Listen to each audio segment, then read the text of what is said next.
ഹാപ്പിയാണ് ഇവിടെ വന്നിരിക്കുമ്പോൾ. ഞങ്ങൾ ഒരുപാട് കഷ്ടപ്പെട്ട സിനിമയ്ക്ക് നല്ലൊരു റിസൾട്ട് കിട്ടി എന്ന് പ്രതീക്ഷിക്കുന്നു. എല്ലായിടത്തു നിന്നും നല്ല റെസ്പോൺസാണ് കിട്ടുന്നത്. എല്ലാവരും നല്ലത് മാത്രമാണ് സിനിമയെ പറ്റി പറയുന്നത്. എന്തായാലും ഒത്തിരി സന്തോഷം. ഇവിടെ വന്ന എല്ലാ മീഡിയ ഫ്രണ്ട്സിനും ഒത്തിരി സന്തോഷം. നിങ്ങളുടെ ഇനിയും സപ്പോർട്ട് പ്രതീക്ഷിക്കുന്നു. ബാക്കിയുള്ളവർ സംസാരിക്കട്ടെ.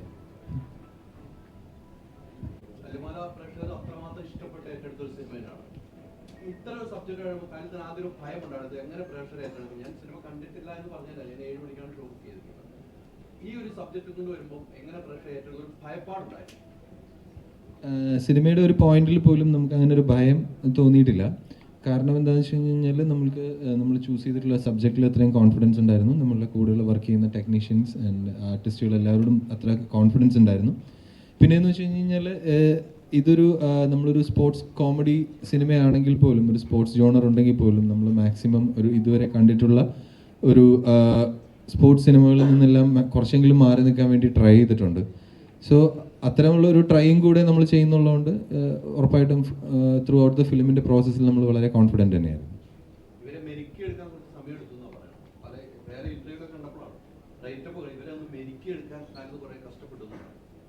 കഷ്ടപ്പാട് മെരുക്കിയെടുക്കുക എന്നുള്ളതല്ല, അവരെ ഈ പറയുന്ന തരത്തിൽ ഒരു സ്പോർട്സ് സിനിമ ആയതുകൊണ്ട് തന്നെ അത് ഡിമാൻഡ് ചെയ്യുന്ന അവരുടെ ഫിസിക്കിലേക്കും അവരുടെ ബോഡി ലാംഗ്വേജിലേക്കും അവരെത്തിക്കുക എന്ന് പറയുന്നത് ഉറപ്പായിട്ടും വേറൊരു മീഡിയത്തിൽ വർക്ക് ചെയ്തുകൊണ്ടിരിക്കുന്ന ആളുകളായതുകൊണ്ട് തന്നെ അവർക്ക് അതിലേക്ക് എത്താൻ കുറച്ച് സമയമെടുക്കും. ആ സമയം മാത്രമാണ് ഞങ്ങൾ എടുത്തിട്ടുള്ളൂ. എല്ലാവരും ഒരുവിധം പോപ്പപ്പ് ചെയ്ത് വളരെ പെട്ടെന്ന് തന്നെ അത് എത്തി. ഏകദേശം ഒരു 6 മാസം നമുക്ക് അതിനുവേണ്ടി സ്പെൻഡ് ചെയ്യേണ്ടി വന്നു.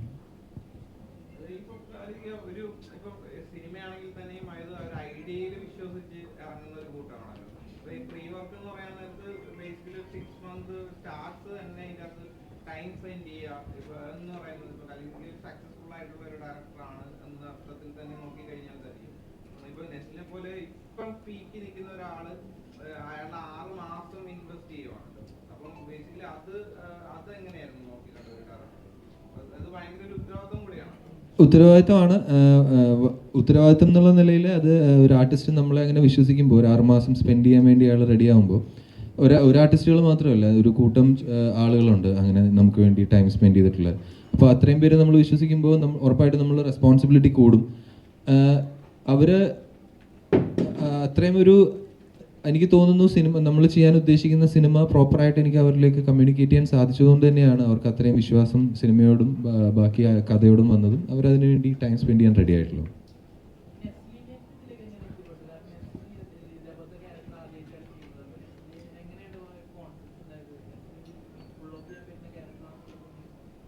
നെസ്ലൻ ഇതുവരെ ഇത്തരം കഥാപാത്രങ്ങൾ ചെയ്തിട്ടില്ല എന്നുള്ളത് തന്നെയായിരുന്നു അതിൻ്റെ ഏറ്റവും പ്ലസ് പോയിന്റ് ആയിട്ട് എനിക്ക് തോന്നിയിട്ടുള്ള കാര്യം.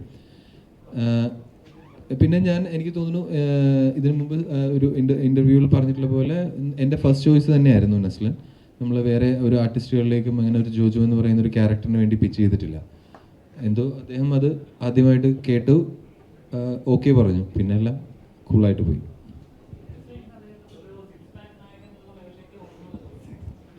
സിക്സ് പാക്ക് നായകനോ? അല്ല, അത് ഒട്ടിച്ചിട്ടില്ല. അത്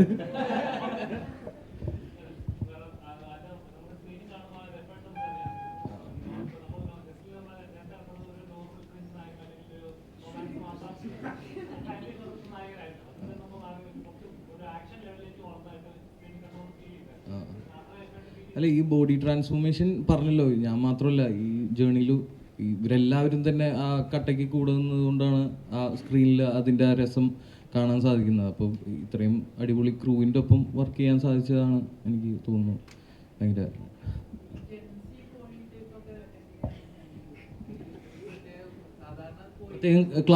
ക്ലാസ്സിന് കൊണ്ടുപോകുന്നതാണോ?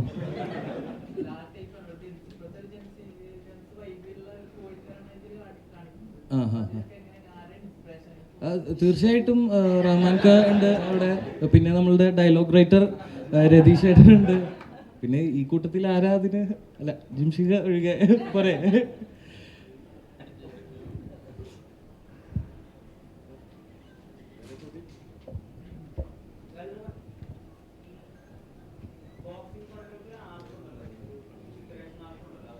അതൊരു ഈ നേരത്തെ പറഞ്ഞ പോലെ ഒരു ഇതിനു മുമ്പുണ്ടായിട്ടുള്ള സിനിമകളുടെ ഒരു ഫോർമാറ്റിലും അത് എഴുതാനോ അല്ലെങ്കിൽ അതിനെ കൺസീവ് ചെയ്യാനോ ആലോചിച്ചിട്ടില്ല.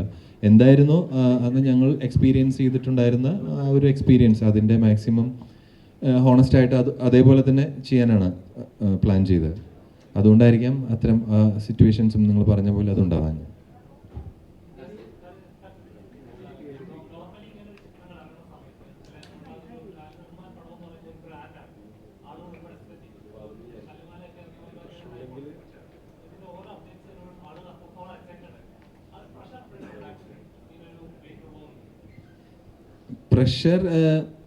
പ്രഷറായിട്ട് അങ്ങനെ ഉണ്ടായിരുന്നില്ല. കാരണം നമ്മൾ ആ സമയത്തെല്ലാം നമ്മൾ സിനിമയുടെ പ്രോസസ്സിലായിരുന്നല്ലോ.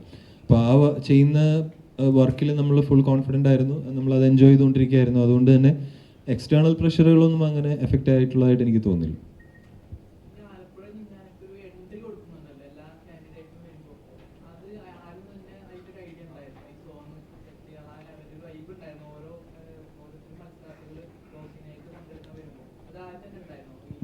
ഉറപ്പായിട്ടും സ്ക്രീൻ പ്ലേയുടെ ബേസിലാണ് നമ്മളത് മൊത്തത്തിൽ ചെയ്തിട്ടുള്ളത്.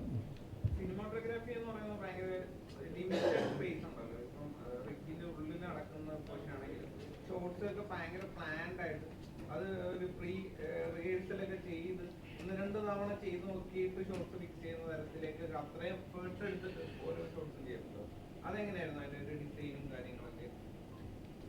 റിങ്ങിൻ്റെ അകത്തുള്ള ഷൂട്ടിൽ എന്ന് വെച്ച് കഴിഞ്ഞാൽ അത് basically action choreographer mister Jophil, അദ്ദേഹം ഇവിടെ ഉണ്ട്. സർ കൈപൊക്കിക്കുകയാണെങ്കിൽ പ്ലീസ്. ഇദ്ദേഹമാണ് നമ്മളെ ബോക്സിംഗ് ആക്ഷൻ കൊറിയോഗ്രാഫി ഡിസൈൻ എല്ലാം ചെയ്തിട്ടുള്ളത്. ഇവരെല്ലാവരും ട്രെയിൻ ചെയ്തിട്ടുള്ളത് ജോഫിൽ തന്നെയാണ്. പിന്നെ സിനിമാറ്റോഗ്രാഫർ മിസ്റ്റർ ജിംഷി ഖാലിദ് ഇവിടെ ഉണ്ട്. ഇവർ രണ്ടുപേർക്കുമാണ് അതിൻ്റെ കംപ്ലീറ്റ് ക്രെഡിറ്റ്സ് പോകുന്നത്. പിന്നെ അത്രയും നമ്മൾ പ്ലാൻ ചെയ്തിട്ടുള്ള ഡിസൈൻ ചെയ്തിട്ടുള്ള കൊറിയോഗ്രാഫി കൃത്യമായിട്ട് അത് ഫോളോ ചെയ്ത് പ്രാക്ടീസ് ചെയ്ത് എക്സിക്യൂട്ട് ചെയ്ത് നമ്മളുടെ ആർട്ടിസ്റ്റുകൾ എന്ന് പറയുമ്പോൾ ഇവിടെ ഇരിക്കുന്ന നമ്മളുടെ മെയിൻ ആയിട്ടുള്ള ആർട്ടിസ്റ്റുകൾ മാത്രമല്ല, ഇവർക്ക് ഓപ്പോസിറ്റ് ഫൈറ്റ് ചെയ്തിട്ടുള്ള നമ്മളുടെ സുഹൃത്തുക്കളും നമ്മൾ കാസ്റ്റ് ചെയ്തിട്ടുള്ളതായിട്ടുള്ള ഒരുപാട് ആർട്ടിസ്റ്റുകളുണ്ട്. അവരെല്ലാവരും തന്നെ നമ്മളോട് വളരെയധികം കോപ്പറേറ്റ് ചെയ്തിട്ടുള്ളവരാണ്. അവരെല്ലാവരും ഇവരെക്കാൾ കൂടുതലായിട്ട് ബോക്സിംഗ് പ്രാക്ടീസ് ചെയ്യും, കുറച്ചെങ്കിലും പ്രൊഫഷണലായിട്ട് ബോക്സിങ്ങിനെ ഫോളോ ചെയ്യുന്നവരാണ്. അവരോടൊക്കെ ഒരുപാട് താങ്ക്ഫുൾ ആണ് ഈ സിറ്റുവേഷനിൽ. കാരണം അവരൊന്നും ഇല്ലാതെ നമുക്കിത് ഒരിക്കലും കംപ്ലീറ്റ് ചെയ്യാൻ പറ്റില്ല.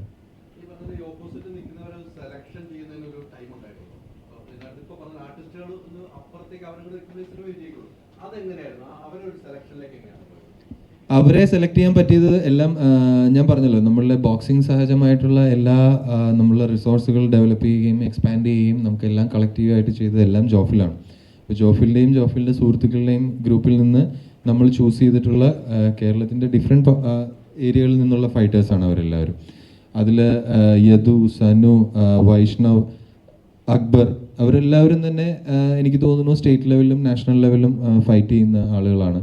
അതിൽ കൂടാതെ അനഘയുടെ ഓപ്പോസിറ്റ് ഫൈറ്റ് ചെയ്തിട്ടുള്ള ക്രിസ്റ്റീന എന്ന് പറയുന്ന പെൺകുട്ടി, അവരിപ്പോൾ മെരികോം ഇൻസ്റ്റിറ്റ്യൂട്ടിൽ ബോക്സിംഗ് പ്രാക്ടീസ് ചെയ്യുകയാണ്. സോ ഇത്രയും നമുക്ക് എക്സ്പാൻഡ് ചെയ്യാൻ പറ്റി ബോക്സിംഗ് അറിയാവുന്ന ആളുകളുടെ ഇൻവോൾവ്മെൻറ്റ്.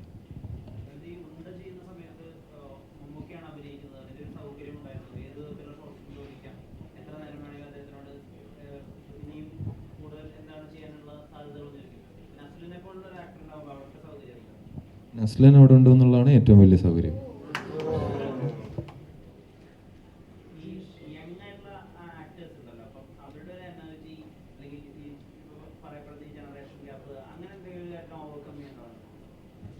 ഇല്ല, നിങ്ങൾ ഈ പറഞ്ഞതെല്ലാം ഈ സിനിമയ്ക്ക് ഉണ്ടായിട്ടുള്ള പ്ലസ് പോയിന്റ്സ് ആണ്. യങ്സ്റ്റേഴ്സ് ആണ്, അവരുടെ എനർജി, അവരുടെ ടൈം എല്ലാം ഈ സിനിമയ്ക്കും എനിക്കും കിട്ടിയ പ്ലസ് പോയിന്റ്സ് ആണ്.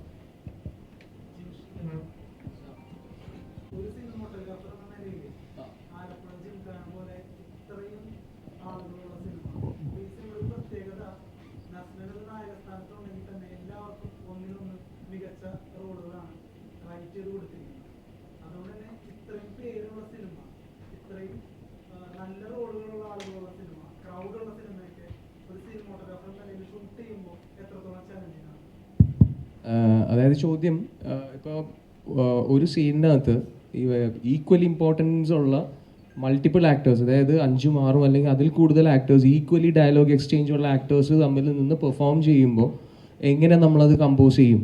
1, 2 പേര് വർത്തമാനം പറയുന്നത് പോലെ അല്ലല്ലോ എന്നുള്ളതായിരുന്നു. യെസ്, അത് ഒരു നല്ല ചോദ്യം തന്നെയാണ്. ഈ പടം തുടങ്ങിയ സമയത്ത് ഞാനും റഹ്മാൻ അത് ഡിസ്കസ് ചെയ്തിട്ടുണ്ട്. വൺസ് നമ്മൾ ഒരു ലൊക്കേഷനിൽ തന്നെ ഇൻറ്റീരിയർ, എസ്പെഷ്യലി ഇൻറ്റീരിയർ, എനിക്ക് തോന്നുന്നു ജിമ്മാണെന്ന് തോന്നുന്നു, നമ്മളൊരു സീൻ വർക്ക് ചെയ്യുന്ന സമയത്ത് ഞാൻ ഇങ്ങനെ പറഞ്ഞു, റഹ്മാൻ ഇറ്റ്സ് ലൈക്ക് എല്ലാവരും ഈക്വലി ഡയലോഗ് എക്സ്ചേഞ്ച് നടത്തുവാണ്.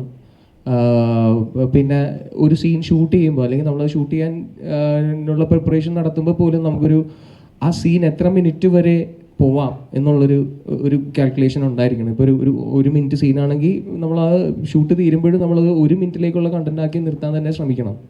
അപ്പോൾ ഇത്രയും പേരുള്ളപ്പോൾ we have to exchange like load of shots. എല്ലാവരുടെയും ഷോട്ട്സ് അങ്ങോട്ടും ഇങ്ങോട്ടും പലരുടെയും സജഷൻസിൽ വൈഡും 3/4 ഷോട്ടുകളും ഇൻഡിപെൻഡൻറ്റ് ഷോട്ടുകളും ക്ലോസപ്പുകളും ഒക്കെ ആയിട്ട് വർക്ക് ചെയ്യേണ്ടി വരും. അത് ഇനിഷ്യലി ഒരു ബുദ്ധിമുട്ടായിട്ട് തോന്നിയിരുന്നു.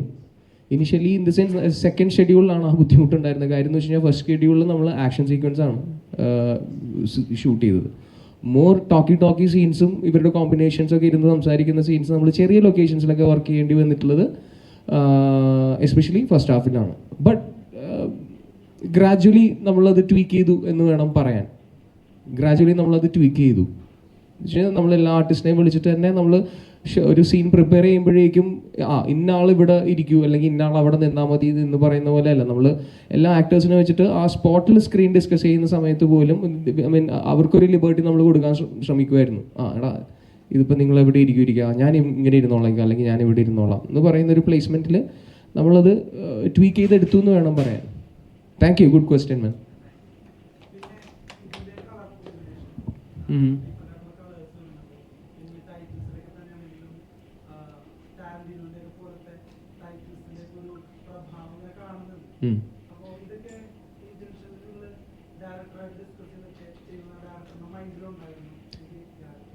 അതാണ് ടൈറ്റിൽ.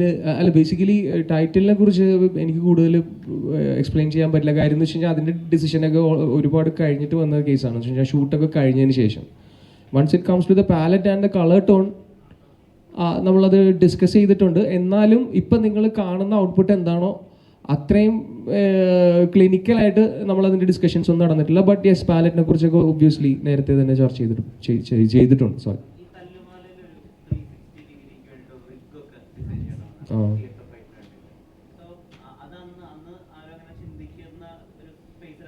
ശരി.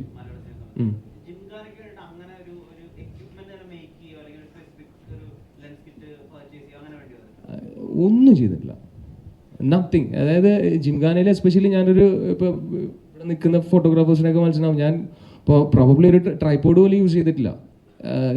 ടെക്നിക്കാലിറ്റി അറിയുന്നവർക്ക് വേണ്ടി ഞാൻ പറയാം, ഞാനൊരു റോപ്പ്, ഒരു റബ്ബർ റോപ്പ് ടോപ്പിൽ നിന്ന് റിങ്ങിൻ്റെ നടുക്ക് ടോപ്പിൽ നിന്ന് ഒരു റബ്ബർ റോപ്പ് ഇറക്കിയിട്ട് അതിലൊരു ഫിഗറിക്കിനകത്ത് ബ്രെയിനും ലെൻസും മാത്രം വെച്ചിട്ടാണ് വർക്ക് ചെയ്തിട്ടുള്ളത്. അതിൻ്റെ അകത്ത് സാധാരണ നമ്മൾ മൂവി ക്യാമറയിൽ സൗണ്ടിൻ്റെ അതിൻ്റെ ചെറിയ കോമ്പണൻസ് ഉണ്ടാവും. പിന്നെ അതുപോലെ ചെറിയ കോമ്പണൻസ് ഒക്കെ ഇങ്ങനെ ഫിക്സ് ചെയ്ത് വരുമ്പോൾ അതിൻ്റെ വെയിറ്റ് കൂടും, അതിൻ്റെ വോളിയം കൂടും.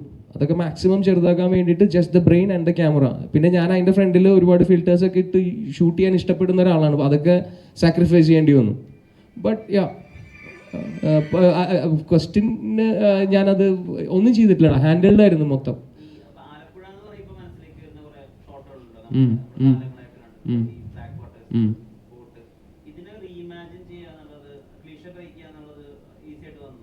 ഇല്ല, ഞാൻ അതിനൊന്നും ശ്രമിച്ചിട്ടില്ല. കാര്യം എന്ന് വെച്ചാൽ നമ്മളവിടെ ആലപ്പുഴ ഞാൻ എൻ്റെ ചെറുപ്പം മുതലേ വിസിറ്റ് ചെയ്തിട്ടുള്ള സ്ഥലമാണ്. പിന്നെ ഈ ബേസിക്കലി നമ്മൾ കണ്ട ലൊക്കേഷനിൽ ഏതൊക്കെ ലൊക്കേഷൻ കണ്ടു അതിൽ ഏതൊക്കെ ഓക്കെ ആയി, അവിടെ എത്ര നല്ല ക്ലിനിക്കലായിട്ടുള്ള ഫ്രെയിം വെക്കാം എന്ന് മാത്രമേ ചിന്തിച്ചിട്ടുള്ളൂ. അല്ലെങ്കിൽ ഒന്നും ബ്രേക്ക് ചെയ്യാനോ അല്ലെങ്കിൽ എന്തിൻ്റെങ്കിലും മുകളിൽ വർക്ക് ചെയ്യാനോ ഒന്നും ശ്രമിച്ചിട്ടില്ല. It's very down to earth ആയിട്ടാണ് പടം വർക്ക് ചെയ്യാൻ ശ്രമിച്ചിട്ടുള്ളത്. അതുകൊണ്ട് തന്നെ നിങ്ങൾക്ക് അങ്ങനെ ഫാൻസി ആയിട്ടൊന്നും അതിൽ കാണാനും പറ്റില്ല. ഇറ്റ്സ് വെരി കണ്ടംപററി ആണ് ഇപ്പോഴും സിനിമ. ഫസ്റ്റ് ഹാഫ് ഒക്കെ അല്ലേ വളരെ ലൈറ്റ്, അനുരാഗരിക്കും വെള്ളത്തിനേക്കാൾ ലൈറ്റാണ് ഫസ്റ്റ് ഹാഫ്. ആലോചിച്ച് നോക്കിക്കഴിഞ്ഞ് കഴിഞ്ഞാൽ അവർക്ക് അത്രയും കോൺഫ്ലിക്ട്സ് ഒക്കെ ഉള്ളൂ. +2 പഠിക്കുന്ന പിള്ളേരല്ലേ, അവർക്ക് വേറെ പ്രശ്നങ്ങളൊന്നുമില്ല. Thank you.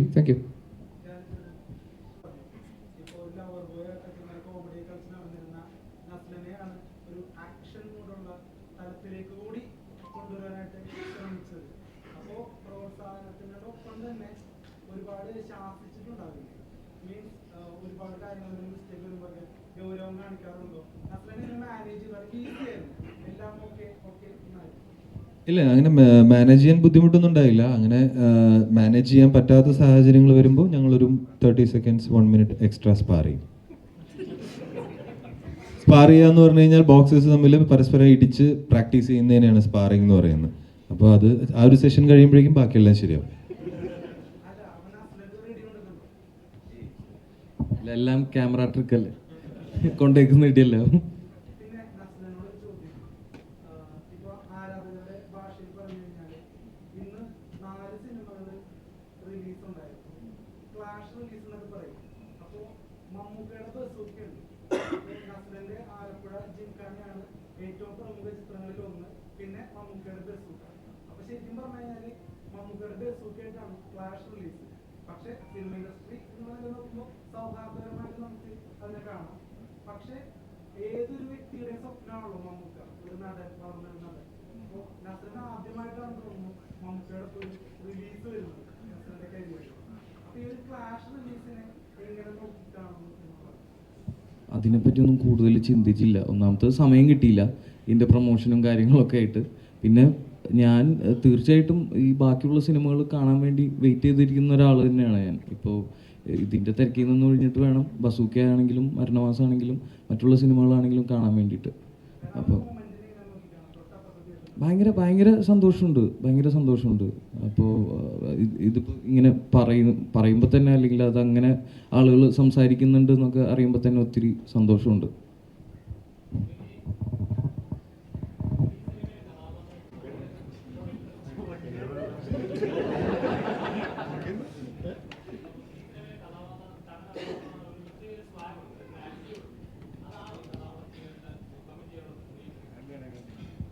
അത് എനിക്ക് തോന്നുന്നത് റഹ്മാൻകാട് ചോദിക്കേണ്ടി വരും സത്യം പറഞ്ഞു കഴിഞ്ഞാൽ. അങ്ങനെ ആ ഒരു ക്യാരക്ടർ അതിലുണ്ട്, പക്ഷെ നമ്മുടെ ആ ഒരു പരിപാടി ക്യാരക്ടറല്ല അതിൽ ആലപ്പുഴ ജിംഖാന +2 ഒരു വിദ്യാർത്ഥി കുറച്ചും കൂടെ മിനിമലായിട്ട് പിടിക്കുന്നതാണ് തോന്നുന്നത് എനിക്ക്. പിന്നെ എല്ലാം റഹ്മാൻകാടെ ഒരു അനുഗ്രഹം തോന്നുന്നത്.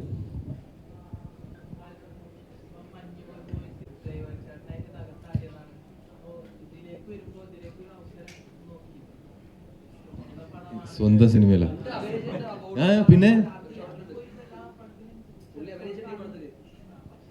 ഇല്ല, ഞാൻ അങ്ങനെ ട്രൈ ചെയ്തില്ല. കാരണം ഒരുപാട് ജോലികൾ വേറെ സൈഡിലുള്ള ഉണ്ടായിരുന്നതുകൊണ്ടും ചെയ്യാനറിയാവുന്നവർ പടത്തിൽ അഭിനയിക്കുന്നുള്ളതുകൊണ്ടും ചെയ്തില്ല.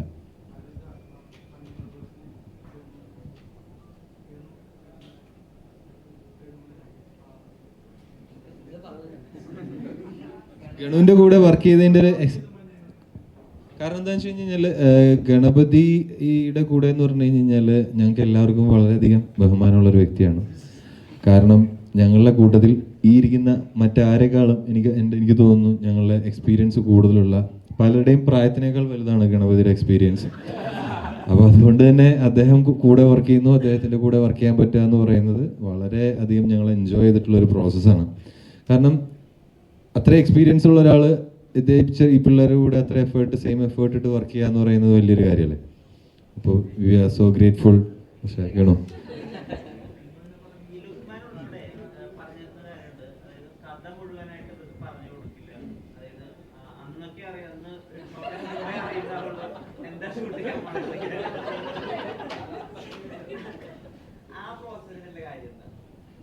അതിൽ പ്രത്യേകിച്ച് കാര്യമൊന്നുമില്ല. പ്രത്യേകിച്ച് എന്താണെന്ന് വെച്ച് കഴിഞ്ഞാൽ അത് വലിയ ടെക്നിക്കായിട്ടൊന്നും എനിക്ക് തോന്നിയില്ല. ഇവർ വന്ന് ചോദിക്കുന്ന സമയത്ത് അടുത്ത സീനിനെ കുറിച്ച് എന്തെങ്കിലും ആലോചിച്ചുകൊണ്ട് നിൽക്കുകയായിരിക്കും. എനിക്കും അറിയാൻ പറ്റില്ല ഇതെന്താണെന്ന് അടുത്ത്. അപ്പോൾ ആലോചനകൾ നടക്കേണ്ടാവുള്ളൂ. അപ്പോൾ അറിയില്ല, പറയാൻ പറ്റില്ല എന്നൊക്കെ പറഞ്ഞോളേ. നമ്മൾ ജാടയ്ക്ക് അറിയില്ല എന്ന് പറഞ്ഞാൽ നമുക്കൊരു കോൺഫിഡൻസിനെ ബാധിക്കുമല്ലോ. അതുകൊണ്ട് പറയാൻ പറ്റില്ല എന്ന് പറയും. സെക്കൻഡ് പാർട്ടിൻ്റെ ഇല്ല, നമ്മൾ ഇതുവരെ ഒരു സെക്കൻഡ് പാർട്ടിനെ കുറിച്ച് ചിന്തിച്ചിട്ടില്ല നിലവിൽ.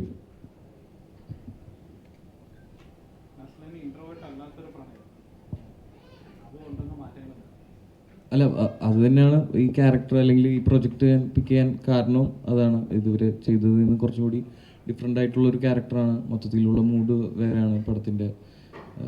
അപ്പോൾ അതിനാണ് എന്നെ എക്സൈറ്റ് ചെയ്യിച്ചത് ഈ പ്രൊജക്റ്റിൽ. അല്ല, അത് എല്ലാവർക്കും തന്നെ കിട്ടിയിട്ടുണ്ട്. ഓരോ വീഡിയോകളും കിട്ടിയ എണ്ണവും എല്ലാം ഓർമ്മയുണ്ട്. അത് സ്ക്രീനിൽ കണ്ട എല്ലാവരും എനിക്ക് ഇടി കിട്ടുമ്പോൾ എല്ലാവരും ആസ്വദിക്കുന്നുണ്ട്. അതെല്ലാം കാണുമ്പോൾ ഒത്തിരി സന്തോഷം. എടുത്ത എഫേർട്ടുകൾക്ക് നല്ലൊരു റിസൾട്ട് കിട്ടി എന്നുള്ളത്. അതൊക്കെ പോയി പൊട്ടിച്ചായിരുന്നു. അല്ല, അത് എന്താന്ന് വെച്ചാൽ അത് 6 മാസത്തോളം ഞങ്ങൾ വർക്കൗട്ട് ചെയ്തിട്ടുണ്ട്.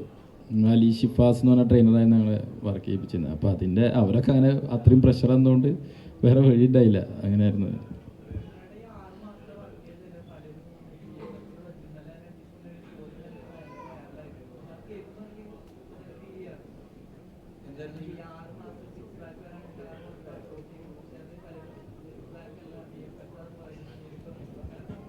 പറഞ്ഞവരോട് വിളിക്ക്.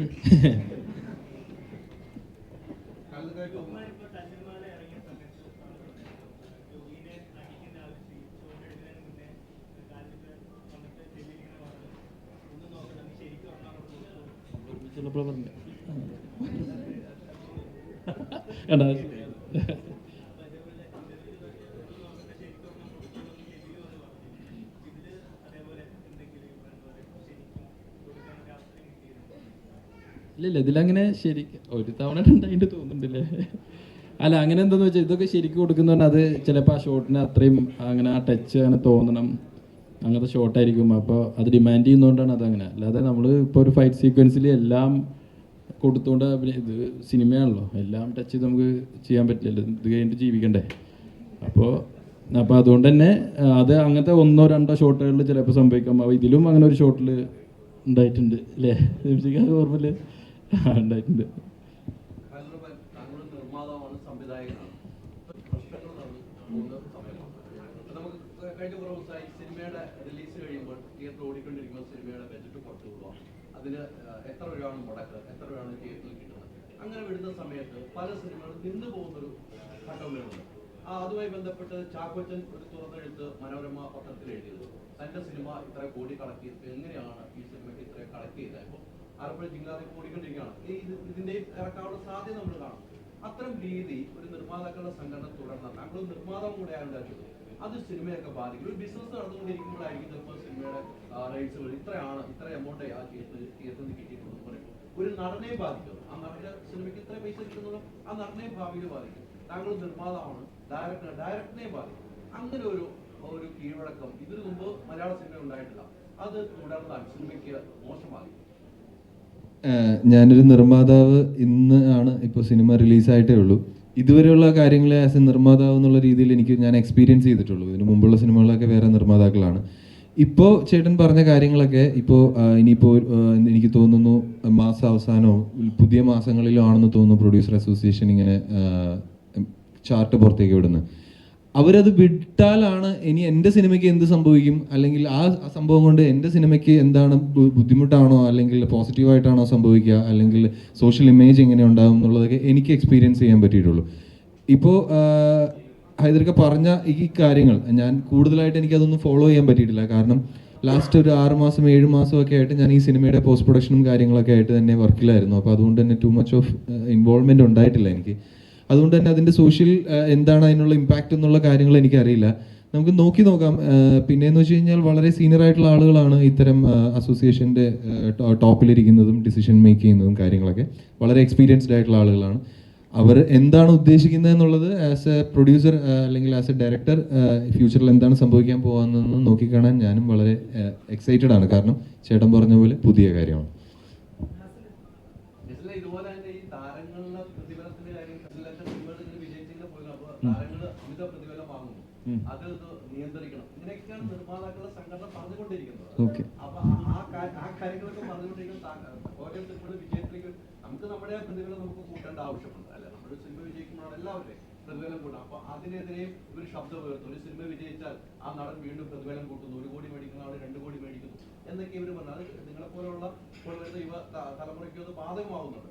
അത്രയൊക്കെ ഒരു കാര്യങ്ങൾ വരുമ്പോൾ നിസിൽ എന്നൊരു ആക്ടർ, അത് ഗണപതി ഉൾപ്പെടെയുള്ളവർ പറയണ്ട കേട്ടോ, നിങ്ങളെല്ലാവരും പറഞ്ഞ ഇതെല്ലാം നല്ല ആക്ടറൈസ് ആണ്.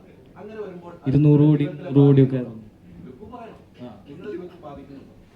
എന്നെ ഇതുവരെ ബാധിച്ചിട്ടില്ല. കാരണം ഞാൻ വർക്ക് ചെയ്യുന്നുണ്ടല്ലോ. ഐ മീൻ എന്നെ ഞാൻ പറയുന്ന എമൗണ്ടിന് അല്ലെങ്കിൽ ഞാൻ പറയുന്ന പ്രതിഫലത്തിന് എന്നെ എടുക്കാൻ പ്രൊഡ്യൂസേഴ്സ് ഉണ്ട്, അല്ലെങ്കിൽ അങ്ങനെ ഒരു പ്രൊജക്റ്റ് ഓണായി വരുന്നുണ്ട്. അപ്പോൾ എന്നോട് ഇതുവരെ ആരും അങ്ങനെ പ്രതിഫലം കുറയ്ക്കാൻ വേണ്ടി ആവശ്യപ്പെട്ടിട്ടില്ല. എനിക്ക് അങ്ങനത്തെ ഒരു എക്സ്പീരിയൻസ് ഉണ്ടായിട്ടില്ല. ഞങ്ങളെ കൂട്ടത്തിലൊരു സൂപ്പർ സ്റ്റാർ അദ്ദേഹമാണ്.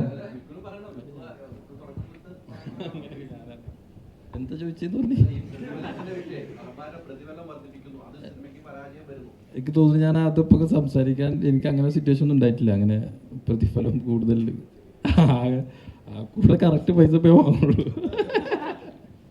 അപ്പോൾ അത് ഓക്കെയാണ്. അത് ഇതുവരെ അങ്ങനത്തെ ഒരു സിറ്റുവേഷൻ ഉണ്ടായിട്ടില്ല. അപ്പോൾ അത് അറിയില്ല എങ്ങനെ.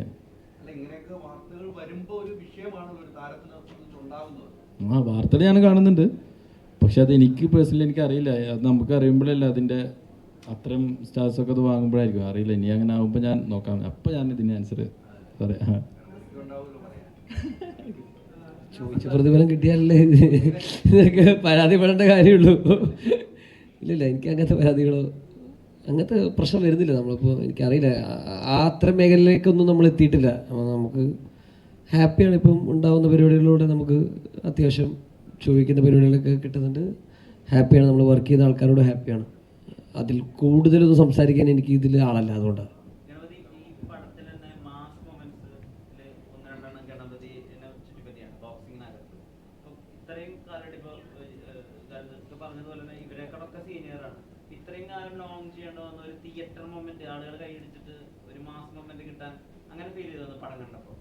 ഉറപ്പായിട്ടും നമുക്ക് ഓരോ കഥാപാത്രങ്ങൾ ചെയ്യുമ്പോൾ ഓരോരോ അവസരങ്ങൾ കിട്ടുക എന്ന് പറഞ്ഞത് ഇമ്പോർട്ടൻ്റ് ആണ്. നമുക്ക് എപ്പോഴാണ് ഒരു മാസ് കഥാപാത്രം ചെയ്യാൻ പറ്റുക, അല്ലെങ്കിൽ ഇപ്പോൾ ഇത്രകാലം ഞാൻ ചെയ്തതൊരു ഹ്യൂമർ, ഇതിലാണ് ഞാൻ കുറച്ച് സട്ടിലായിട്ട് കുറച്ചൊരു വേറൊരു ടൈപ്പ് ഓഫ് ക്യാരക്ടർ ചെയ്തത്. അപ്പം നമ്മൾ തിരിച്ചറിയാനും നമ്മളെ കൂടെ ചെയ്യിപ്പിക്കാൻ പറ്റുന്ന വിശ്വാസമുള്ള ഡയറക്ടേഴ്സ് ഉണ്ടാകുമ്പോഴാണ് നമുക്കത് ചെയ്യാൻ പറ്റുന്ന ഒരു അവസരം ഉണ്ടാവുക.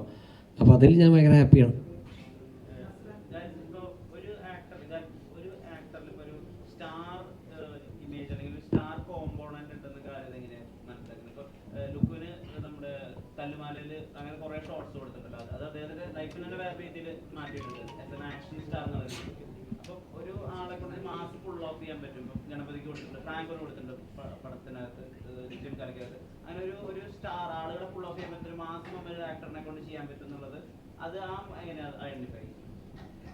മാസ് അത് എനിക്കറിയില്ല. ഇപ്പോൾ ഒരു നമ്മൾ സിറ്റുവേഷൻ വർക്ക് ചെയ്യുന്ന സമയത്ത് നമുക്ക് തിയേറ്ററിലിരിക്കുന്ന ഓഡിയൻസിനെ അത് കുറച്ചും കൂടെ ഹുക്ക് ചെയ്യണം എന്ന് പറയുന്ന സിറ്റുവേഷൻ ആണെങ്കിൽ നമ്മൾ ആദ്യം സീനുകളാണല്ലോ ഡെവലപ്പ് ചെയ്യുക. ക്യാരക്ടറിനെയും സീനിനെയും ഡെവലപ്പ് ചെയ്ത് കഴിഞ്ഞതിന് ശേഷമായിരിക്കുമല്ലോ അതിനെ ആ ഒരു ലിഫ്റ്റിലേക്ക് വരിക. അപ്പോൾ ആ എഴുത്തിൽ തന്നെ അല്ലെങ്കിൽ പ്രീ പ്ലാനിങ്ങിൽ തന്നെ നമ്മൾ ഏകദേശം ഒരു 40 to 50% നമ്മളത് പ്രിപ്പയർഡ് ആയിരിക്കും. അതിൻ്റെ മേക്കേഴ്സ് എങ്ങനെയായിരിക്കണം അത് കൺസീവ് ചെയ്യേണ്ടത്, എക്സിക്യൂട്ട് ചെയ്യേണ്ടത് എന്നുള്ളത്.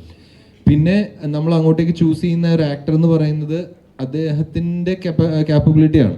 അപ്പോൾ അത് നമ്മൾ ചൂസ് ചെയ്യുമ്പോൾ എന്ന് പറയുന്നത് ഉറപ്പായിട്ടും അവർ ഇതിന് മുമ്പ് ചെയ്തിട്ടുള്ള സിനിമകൾ, അവർ ചെയ്തിട്ടുള്ള ക്യാരക്ടേഴ്സ്, അതിന് അവർ എക്സിക്യൂട്ട് ചെയ്തിട്ടുള്ള രീതികൾ, അതിൽ നിന്നൊക്കെ നമുക്ക് കാണുമ്പോൾ ഉറപ്പായിട്ടും നമ്മളും പ്രേക്ഷകരാണ്, സിനിമ തിയേറ്ററിൽ കാണുന്ന ആളുകളാണ്. അതുകൊണ്ട് തന്നെ നമുക്കൊരു എക്സ്പെക്റ്റേഷൻ ഉണ്ടാവും ഓരോ ആക്ടേഴ്സിനോടും. ഇയാൾ ഇങ്ങനെ ചെയ്താൽ നന്നായിരിക്കും, ഇയാളെ കൊണ്ട് ഇങ്ങനെയൊക്കെ ചെയ്യാൻ പറ്റിയിരുന്നെങ്കിൽ അടിപൊളിയായിരിക്കും എന്നുള്ളത്. ആ ഒരു എക്സ്പെക്റ്റേഷനും കൂടെ ചേരുമ്പോഴാണ് ഈ പറയുന്ന കാസ്റ്റിംഗ് സംഭവിക്കുന്നത്.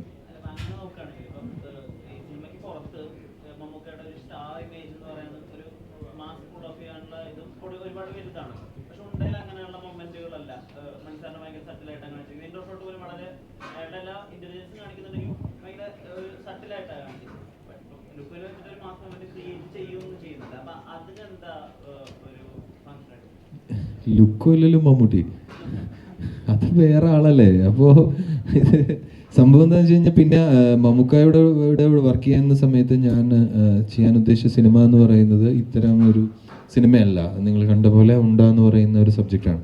ആ സിനിമയ്ക്ക് അത് അത്രയും മതി, അല്ലെങ്കിൽ ആ സിനിമയ്ക്ക് അങ്ങനത്തെ ഒരു ക്യാരക്ടറിനെയാണ് ഡിമാൻഡ് ചെയ്യുന്നത്, അത്തരം പെർഫോമൻസിനെയും ആണ് ഡിമാൻഡ് ചെയ്യുന്നത്. അതിൽ കൂടുതൽ നമ്മൾ ചെയ്യേണ്ട കാര്യമില്ല, അത് ശരിയല്ല. അതുകൊണ്ടാണ്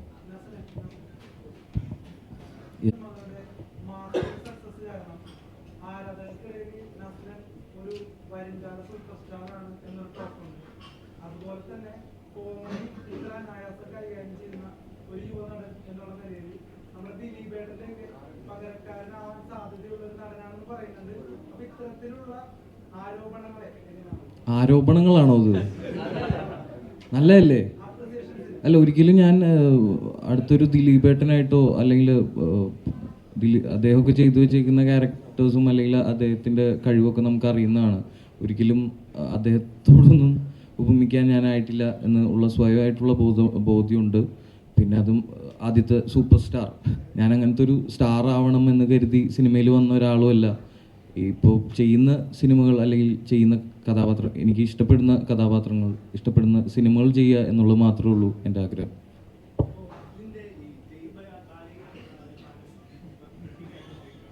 ഞാനും കണ്ടു, ട്രോൾ വീഡിയോ ഒക്കെ അല്ലേ, നല്ല രസമുണ്ട്.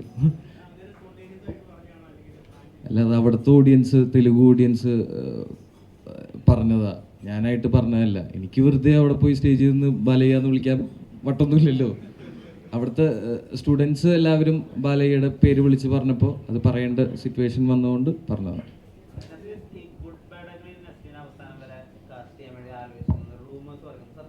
സത്യമായിരുന്നു. ആ സമയത്താണ് ജിങ്കാന ഷൂട്ട് നടന്നിരുന്നത്. അവർക്കൊരു 2 സ്കെഡ്യൂള് ഈ ഞങ്ങളുടെ സിനിമയുടെ ഇടയിൽ വേണമായിരുന്നു. അതപ്പോൾ അത് വലിയൊരു സിനിമയാണ്, ഒരുപാട് ആർട്ടിസ്റ്റുകളും വലിയ ആർട്ടിസ്റ്റുകളൊക്കെ ഉള്ള സിനിമയാണ്. അപ്പോൾ അതുകൊണ്ട് ഞങ്ങളുടെ സിനിമ ഷൂട്ട് നടക്കുന്നതുകൊണ്ട് എനിക്കത് ചെയ്യാൻ സാധിച്ചില്ല.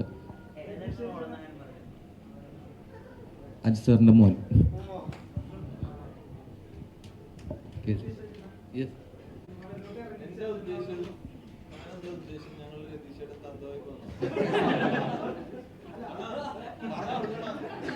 കൂടെ പറയാനുള്ളത്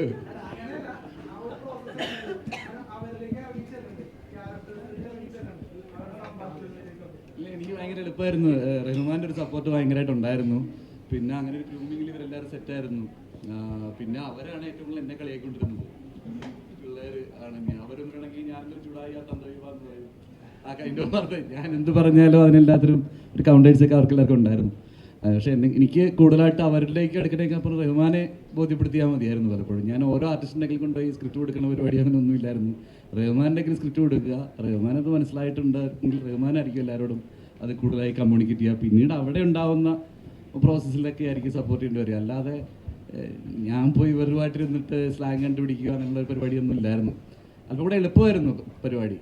ഭയങ്കര ഡയലോഗ് എഴുത്തിനൊരു ഭാരം അങ്ങനെയൊന്നും തോന്നിയിരുന്നില്ല.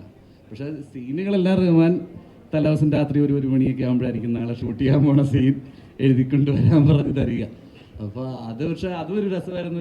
ഒരു 95 ദിവസവും അത്ര ഒരു ചർച്ചയും ഡിസ്കഷനൊക്കെ ഫുൾ ടീമായിട്ടൊക്കെ ഈ സിനിമ ഷൂട്ട് ചെയ്ത് അത്രയും ദിവസവും ഷൂട്ട് കഴിഞ്ഞെത്തുന്നത് ഒരു 3 മണിക്കാണെങ്കിൽ 4 മണിയാകുമ്പോൾ എല്ലാവരും വന്നിരുന്നു 1 മണിക്കൂർ ആ സിനിമ നാളെ ഷൂട്ട് ചെയ്യാൻ പോകുന്ന സീനിനെ കുറിച്ച് ഡിസ്കഷനും പരിപാടിയൊക്കെ ഉണ്ടായിരുന്നു. അത് എനിക്ക് ഭയങ്കര എളുപ്പമായിട്ടാണ് തോന്നിയത് ഈ സിനിമ.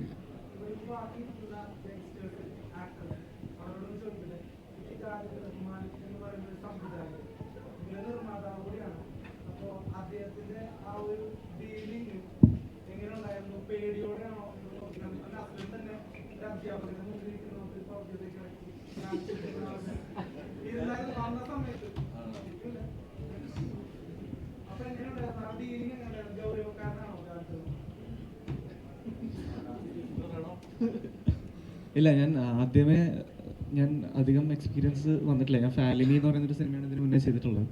അപ്പം അത് കഴിഞ്ഞ് ഇമ്മീഡിയറ്റ്ലി വന്നൊരു സിനിമയാണ് റഹ്മാനിക്കയുടെ സിനിമ. അപ്പോൾ ആ സമയത്ത് എൻ്റെ മനസ്സിൽ ഒരുപാട് ഇൻഹ്യൂഷൻസ് ഉണ്ടായിരുന്നു, ഈ പറയുന്ന റഹ്മാനിക്ക എങ്ങനെയായിരിക്കും എന്നുള്ളതൊക്കെ. പക്ഷേ ഷൂട്ടിൻ്റെ ആദ്യത്തെ ഒരാഴ്ച തന്നെ അത്രയും പോകേണ്ടി വരുന്നില്ല. നമ്മൾ ആദ്യമേ ബോക്സിങ്ങിൻ്റെ ട്രെയിനിങ് തന്നെ റഹ്മാനിക്ക നമ്മുടെ കൂടെ ഉണ്ടായിരുന്നു. അപ്പം ആ ഒരു പ്രോസസ്സിൽ നമ്മളെല്ലാവരും ഒരു ബ്രദർ അല്ലെങ്കിൽ ഒരു ഫ്രണ്ട് എന്നുള്ള രീതിയിലാണ് നമ്മളെല്ലാവരും ഇടപഴകിക്കൊണ്ടിരുന്നത്. അപ്പം ഡയറക്ടർ സീറ്റിൽ നിന്ന് ഇറങ്ങി കഴിഞ്ഞാൽ റഹ്മാനിക്ക് എന്തായാലും ഒരു ബ്രദറിനെ പോലെയാണ്. അതുകൊണ്ട് അത്രയും പാടുണ്ടായിരുന്നില്ല.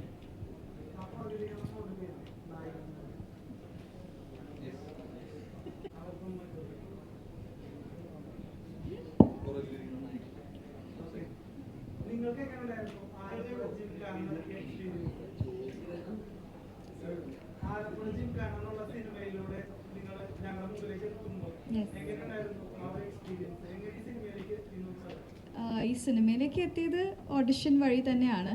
ഒരു 3 റൗണ്ട് എനിക്കുണ്ടായിരുന്നു, നന്ദയ്ക്ക് ഒരു 2 റൗണ്ട് ഉണ്ടായിരുന്നു, അനഘയുടെ എനിക്കറിയില്ല. പക്ഷേ ഓഡിഷൻ ചെയ്തിട്ട് തന്നെയാണ് ഞങ്ങളെല്ലാവരും ഇവിടെ വരെ എത്തിയത്. സോ നല്ലൊരു എക്സ്പീരിയൻസും കൂടിയായിരുന്നു. ഇപ്പോൾ ഈ പറഞ്ഞ പോലെ നമ്മളോട് സീൻ അന്നാണ് പറയുന്നത് ഇങ്ങനെ ആയിരിക്കും. പിന്നെ എനിക്ക് ചെറിയൊരു മലയാളം പറയുന്നതിൻ്റെ ഒരു പ്രശ്നമുണ്ട്. അപ്പോൾ അതൊരു വലിയൊരു ചാലഞ്ചായിരുന്നു ഷൂട്ട് ചെയ്യുന്ന സമയത്ത്. പക്ഷേ it all went smoothly, so we are here. Same question. ഞാനും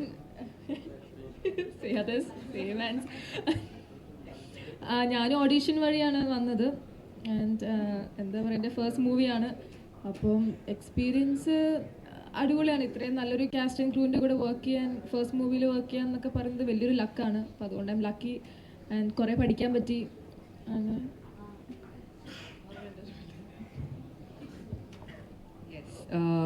എനിക്ക് ആദ്യം ഇവരുടെ അസോസിയേറ്റ് ആണ് കോൾ ചെയ്യുന്നത്. ആരാ സജസ്റ്റ് ചെയ്യുന്നതെന്ന് അറിയില്ല, പേര് പറഞ്ഞ കാതിൽ കണ്ടിട്ടാണെന്നാണ് വിചാരിക്കുന്നത്. എനിവേസ് ഏതെങ്കിലും ഒരു ക്യാരക്ടർ ആയിരിക്കും എന്നാണ് പറഞ്ഞിരുന്നത്. അപ്പോൾ ഇങ്ങനെ ബോക്സറിന് അടുത്ത് പറഞ്ഞിട്ടുണ്ടായിരുന്നു. I was aiming that. ഞാനത് തന്നെ അത് കിട്ടണം എന്ന് പ്രാർത്ഥിച്ചുകൊണ്ടിരിക്കുകയായിരുന്നു. പിന്നെ ഒരു മീറ്റിംഗ് ഉണ്ടായിരുന്നു, മീറ്റ് ചെയ്ത് ഒരു സ്ക്രീൻ ടെസ്റ്റും കൂടി കഴിഞ്ഞാണ് കൺഫേം ചെയ്യുന്നത്. അങ്ങനെ yes, became A part of it. പിന്നെ ട്രെയിനിങ് ഒക്കെ തുടങ്ങി ഇവിടെ ഉണ്ടായിരുന്നു.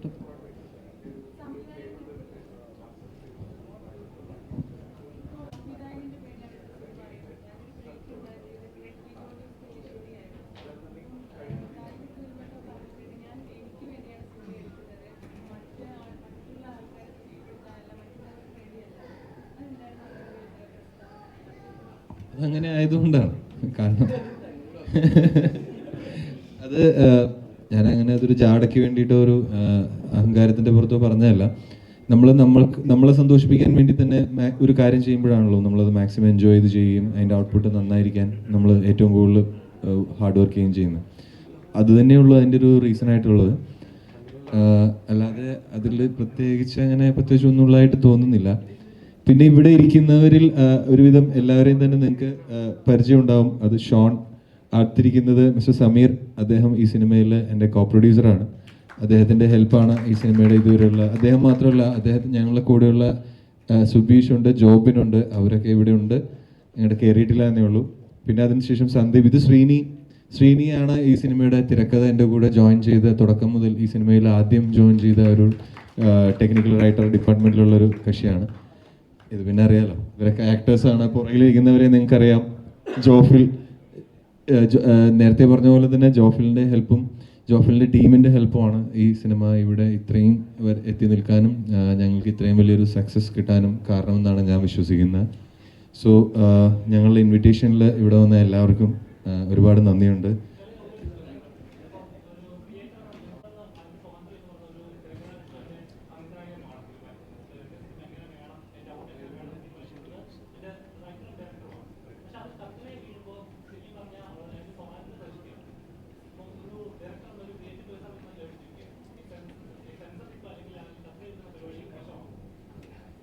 സെൻസർഷിപ്പ് എന്ന് പറയുന്നത് നമ്മളുടെ ഗവൺമെൻസ് ഏർപ്പെടുത്തിയിട്ടുള്ള ഒരു പരിപാടിയാണല്ലോ.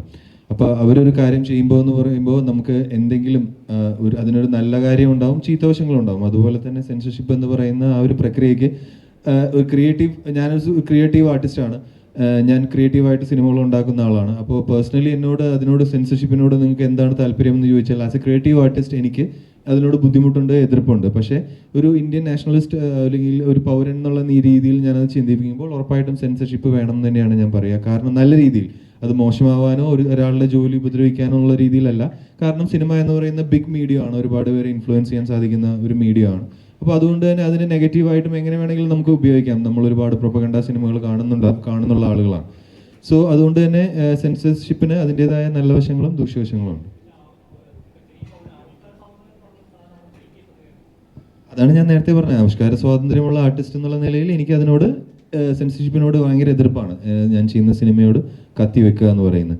പക്ഷേ ഞാൻ ആ സിനിമ പുറത്തിറങ്ങിയതിന് ശേഷം ആ പ്രൊഡക്റ്റ് കൊണ്ട് ഒരുപാട് പേർക്ക് ബുദ്ധിമുട്ടുണ്ടാകുന്നു, അല്ലെങ്കിൽ എന്താ പറയുക, ഒരു ഗവൺമെൻറ്റിൻ്റെ നിയമപരിധിക്കുള്ളിൽ വരുന്ന ഒരുപാട് കാര്യങ്ങൾ എതിർ ദിശയിൽ സംഭവിക്കുന്നു എന്നുണ്ടെങ്കിൽ ഉറപ്പായിട്ടും അത് കൺട്രോൾ ചെയ്യുക എന്ന് പറയുന്നത് ഗവൺമെൻറ്റിൻ്റെ ഉത്തരവാദിത്വമാണല്ലോ. സോ